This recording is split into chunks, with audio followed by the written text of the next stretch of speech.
Do you have what it takes to become a millionaire? And I'm going to be really honest here. There was a part in my life where I never imagined that I could become a millionaire. You see, I had too many things going against me. My father filed for bankruptcy not once, but twice.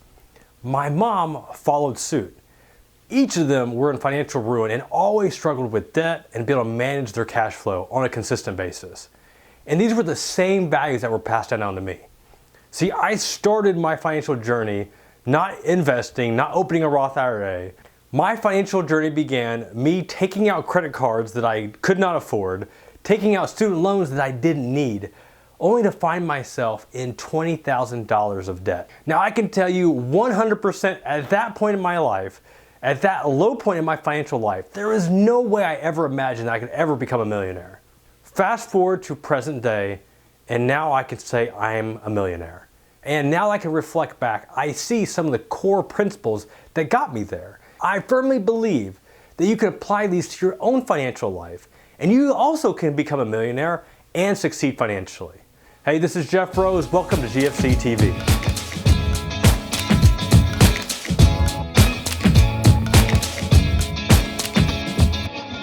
As I mentioned, I had everything going against me. My father actually encouraged me to take out credit cards whenever I wanted to buy some new clothes. He said, oh, if you can't afford it, you can always take out a credit card and just make the payment. And this was the financial advice that was passed down to me, and I thought that was the way you did it. And I guess that's what I did. And like I said, I ended up having over $20,000 of credit card debt because of these principles. So what I had to do was, the first thing I had to do was recognize those harsh truths.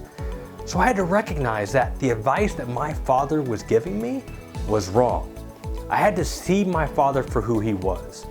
Now my father loved me. He showered me with love constantly. But the one area of his life that I could not take any more advice from him, could never go to him for any sort of information or his opinion was anything financially related. See, those principles that he had, it was affecting me. It was poisoning me. And I was bringing some of those bad financial habits into my relationships. I even helped my girlfriend in college open a credit card, and she got into credit card debt. And that debt transferred over into my new relationship which is now my wife. And she was able to recognize that I was getting myself into financial trouble in a hurry. And that brings me to point number 2, was getting involved or being acquainted with a battle buddy, finding that right battle buddy in your life. Now I talked about this in a previous video. For those that aren't familiar with the military, the battle buddy is somebody that we were introduced to it in basic training. And these are the soldiers that are by your side that know everything about you. The good, the bad, the ugly, everything in between. But most importantly, they will speak truth to you when you don't want to hear it, or if you can't even hear it because you're so tunnel vision in whatever you're trying to do. And that's where I was at. I had tunnel vision where I thought I was okay. I thought I was doing the right things. Turns out I was just getting more and more in debt.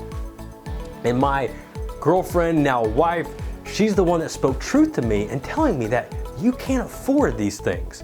I want to go out and buy a brand new flat screen TV, and she told me, you can't afford this. You have debt. And I will tell you, that's something I didn't want to hear because I felt that she was attacking, my pride, my ego, my manhood was shaken. But you know what? She was right. I didn't want to hear it, but I needed to hear it. And thankfully, I listened. I opened my ears. I took her advice, and I started paying off that credit card, paying off my student loans. In just a few years, all my student loans, all my credit card debt was gone.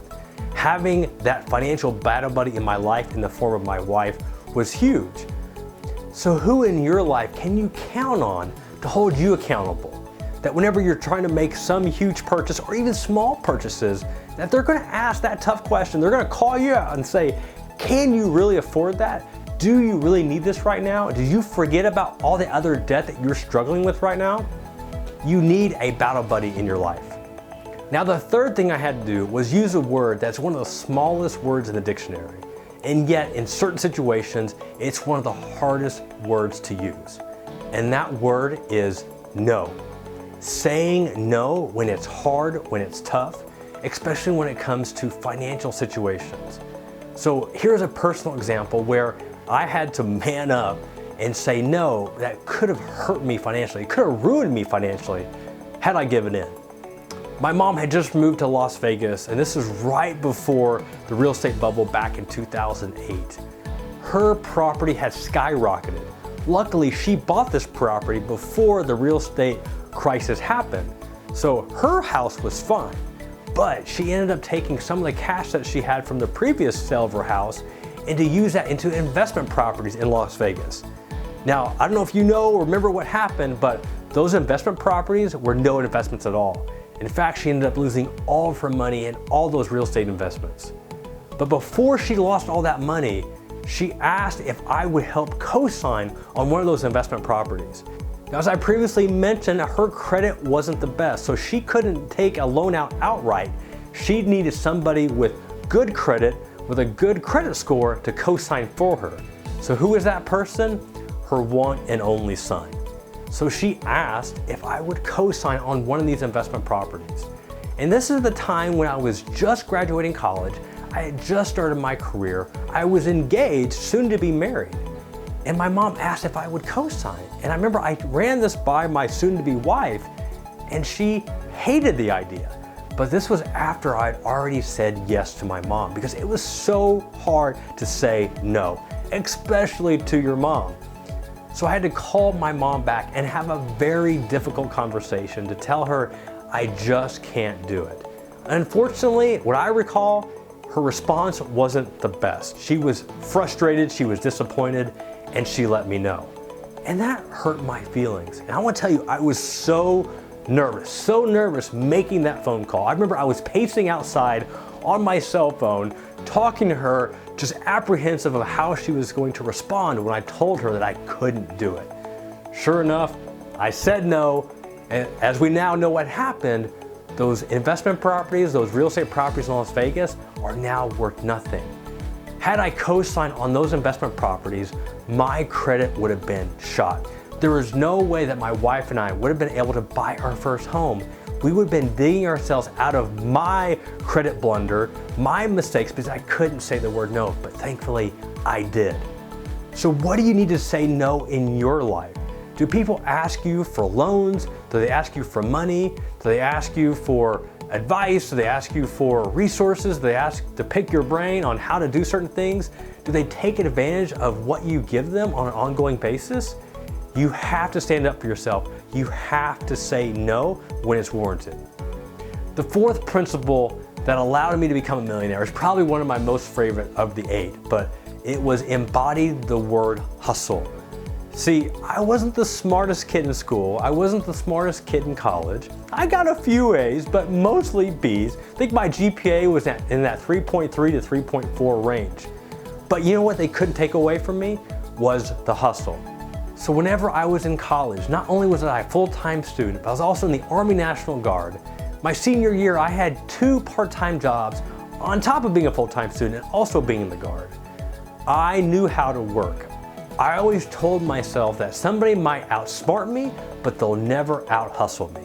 And I applied that strategy into whenever I became a financial advisor. And I started cold calling, I started doing seminars, and I hustled to grow my practice because I did not want to lose. I did not want to fail at whatever I set out to do.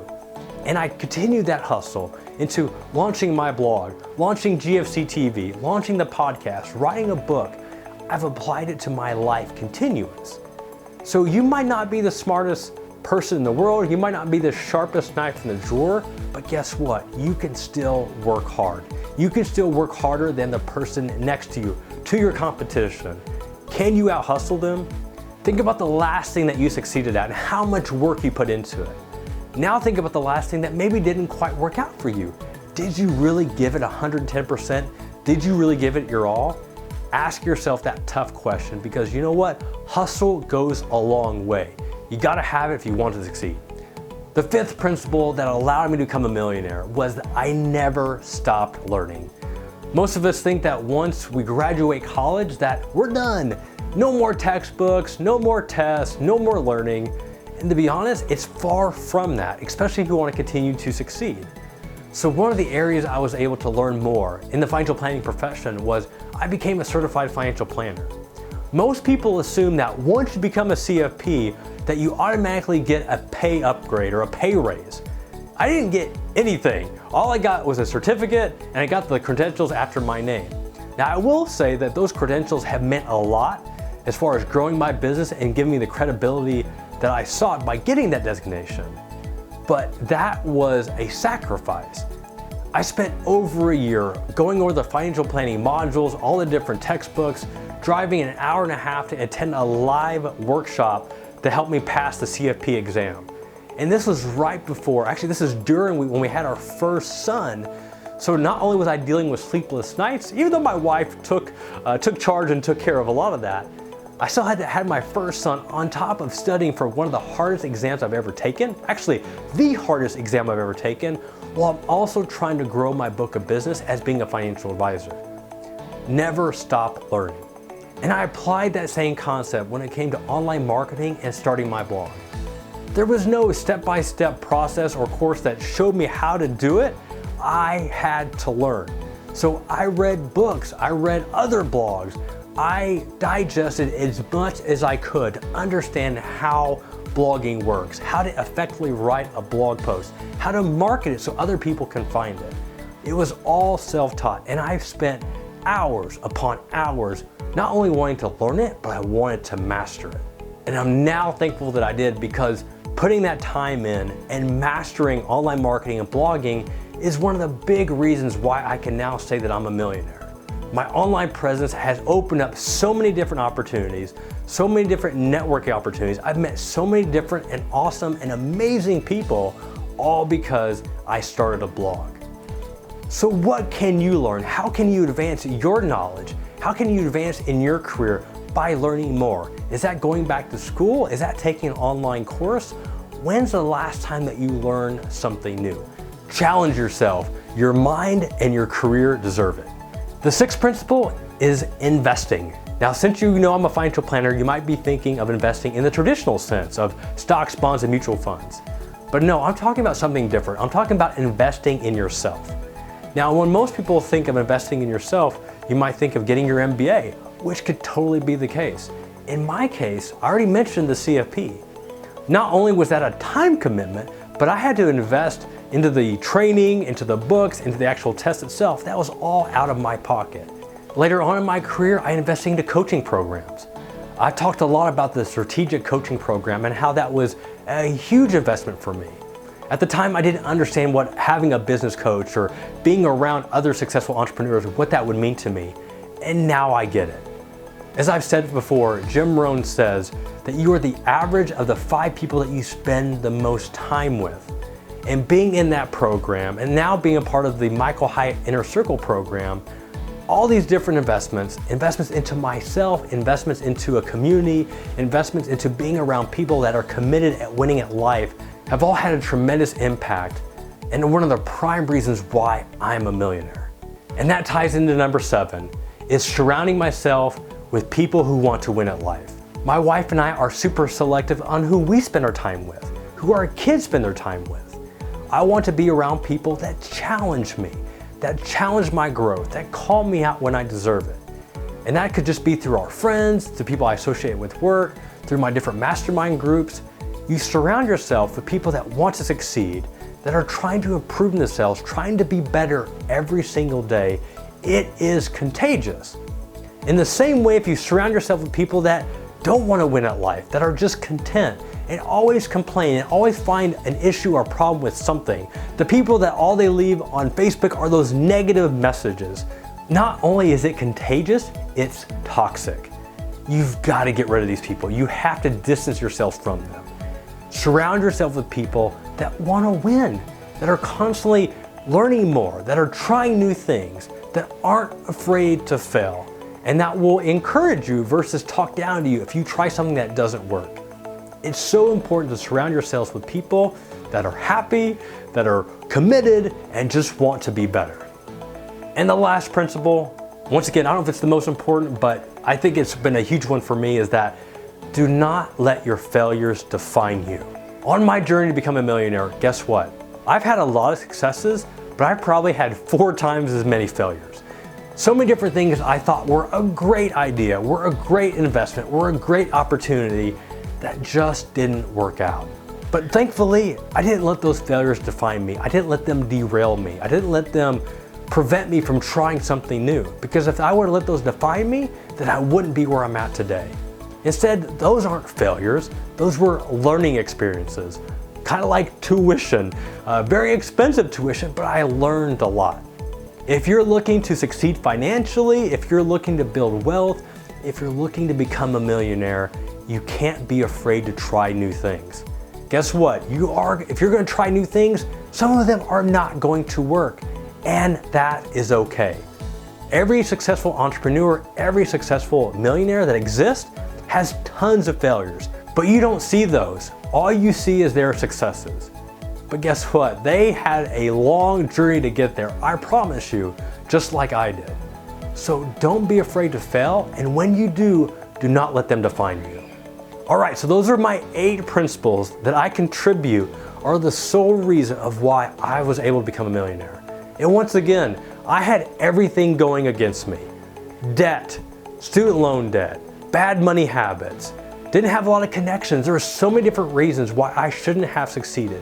But because I stuck to these principles, because I recognized what I needed to succeed, constantly surrounding myself, not being afraid to learn new things or try new things or fail new things, all of these rolled up into one is why I'm a millionaire. And that excites me. And not just because we have nice things and my kids wear nice clothes and we drive nice cars, but really it's because of the impact that I can have. We were able to adopt a daughter from the Philippines and help her orphanage out. This year we're in the process of building some schools overseas. More money equals more impact. And that's why I want to share these principles with you, because I want you to succeed financially.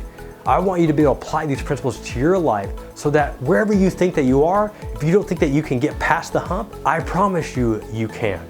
I want to thank you so much for checking out another edition of GFC TV. If you have any questions, you can go to goodfinancialsense.com/ask and you can ask any question. This is Jeff Rose reminding you that you can become a millionaire. Believe in yourself, don't give up, keep at it. Until next time, take care.